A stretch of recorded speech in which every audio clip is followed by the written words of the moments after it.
Hey everyone, Joe Delgado with Indestructible Me, here to talk to you a little bit about money. I was out with my friend the other night and we were talking and kind of talking about our goals for the year, our ambitions and all that type of stuff. And I quickly just threw into the conversations, the money is never, the end result, the goal, the destination. And he just stared at me and he's like, what are you talking about? We gotta get rich. I was like, yeah. I mean, that should be a byproduct though. And, there's a lot of things that are spoken about money. Money is the root of all evil. Money doesn't buy happiness. It's not all what it's cracked up to be. It's not worth it. It just turns you into a terrible person. Blah, blah, blah, blah, blah. I read a book. I recommend this book with everyone. Think and Grow Rich. And this book was written about 100 years ago by a guy named Napoleon Hill. What he did was essentially studied every successful person within that time period. You're talking about Henry Ford, Thomas Edison, all those great people, Rockefellers, Rothschilds, every single person that was massively successful. And then he realized that all of them had these, principles that they lived by, these kind of codes. And it didn't take skill, it didn't take education. And, in that book, one of the principles is that your goal in life can never be monetary based. If it's monetary based, it's not big enough fire to get inside you to go after it. And even if you do actually achieve it, let's say it's $1 million. You're sitting there and you want to be a millionaire. No one in your entire family has made $1 million. $1 million is gonna crack the case. It's gonna be great. It's gonna be fantastic for you and your loved ones, your family, whatever it may be. Or you just want to say you have $1 million. When you get that $1 million, what next? If there's nothing else, if there's no actually bigger goal, something more important, you get that $1 million, then what now? What do you do? And if you're constantly thinking about, I would definitely agree. Money is evil if you're only concentrated and that's your only target. It's just getting a lump sum of money. I'm going to get a lotto ticket. I'm going to win. Because you're going to start thinking of shortcuts and unethical things to actually try to obtain that money. And that's definitely not the right way of doing it. So it shouldn't be the actual target. It shouldn't be the end result. Because let's say you do get that $1 million and that's your goal. Hey, I'm going to make $1 million. I'm gonna get $1 million. I'm going to get a milli. In our world, half of that's going to go to the government. So unless you lie, cheat, and steal, that's not going to go to the government. But most likely you're going to get found and all that type of stuff, blah, blah, blah. So, and then the other side of things is you can do a ton of things and cause write-offs. So you can, avoid your tax bill. But no matter what, most with write-offs or anything like that is going to require money, you to spend money, right? So you need to understand, taxes and educate yourself on taxes. But essentially, taxes is an incentive. There's not really anything that reduces your overall tax bill without spending money, resources, doing whatever. Buying real estate for rentals, and then writing off all of that type of stuff. Giving to charities, building businesses, creating businesses, having employees. Investing into something that's going to reduce our carbon footprint. There's a ton of write-offs. So essentially that's what the government does. Like, hey, instead of paying us a check at the end of the year, you pay for something else that we have high interest in, and then you just directly inject funds into a good cause. So you're not paying us, and then we are trying to do it as well. If they do. But That's we could talk about government some other time, but essentially that's how taxes work. It's an incentive. Instead of paying the government X amount of money, I'm gonna get rental properties. Provide housing for people. Hopefully you're a good landlord. That's a possibility, right? But back to $1 million. Make $1 million. Let's say, because all you wanted was $1 million, you probably didn't do much education on how to avoid taxes and all that type of stuff. Because you're just so focused, I'm gonna get $1 million and that's it. That's all. So about half of that's gonna go to the government. So you have what, 500,000 left. Let's say it's 600,000 left. That's if you pay yourself what, 50,000 a year, which is below the standard or the average household income in America. So let's say you pay yourself, $50,000 a year. If it's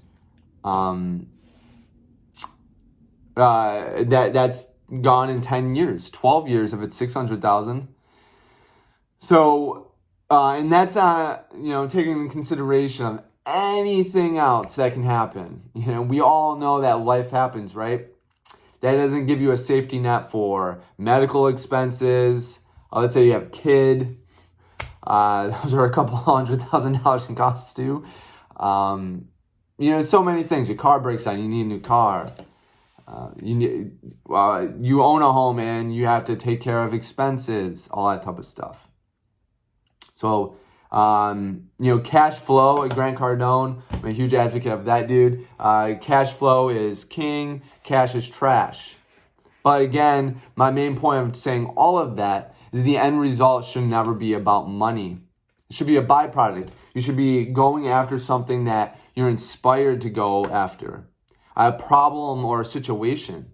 We sit around all the time and we complain about social things in the world that are not going well, and we're part of the problem if we're not standing up and doing anything about it. Create a business out of it, even if it's a nonprofit. Because again, no matter what, you're gonna get network of people. You're gonna have some type of income to push into the business. No matter what, it's gonna be a byproduct, and that's how it should be. So money should never be the reason why you have an evil opinion about money and criticism about money, and it doesn't buy happiness. It's the root of all evil. It's all this garbage. It's not worth it. I want to enjoy life. That's the biggest thing that I hear all the time. Is I just want to live. I just want to enjoy life while I'm here. And I just been blown away because that's a microscopic. Going out getting drunk on the weekend is a microscopic version of life. And most of the time, you're not going to remember it. Or you work at a job and they convince you that in exchange of your life, we're going to give you 2 weeks off where you are going to, again, that's a microscopic version. You're going to probably barely afford to fly somewhere.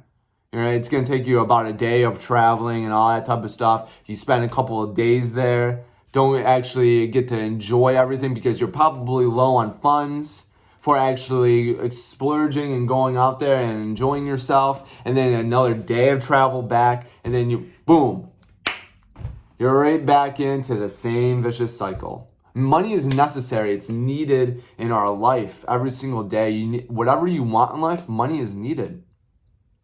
The person I want to literally bring up is Sara Blakely. She's amazing. She's a beast in business. If you don't know her, I highly suggest following her. She is literally the epitome of what we should be doing or how we should be in America.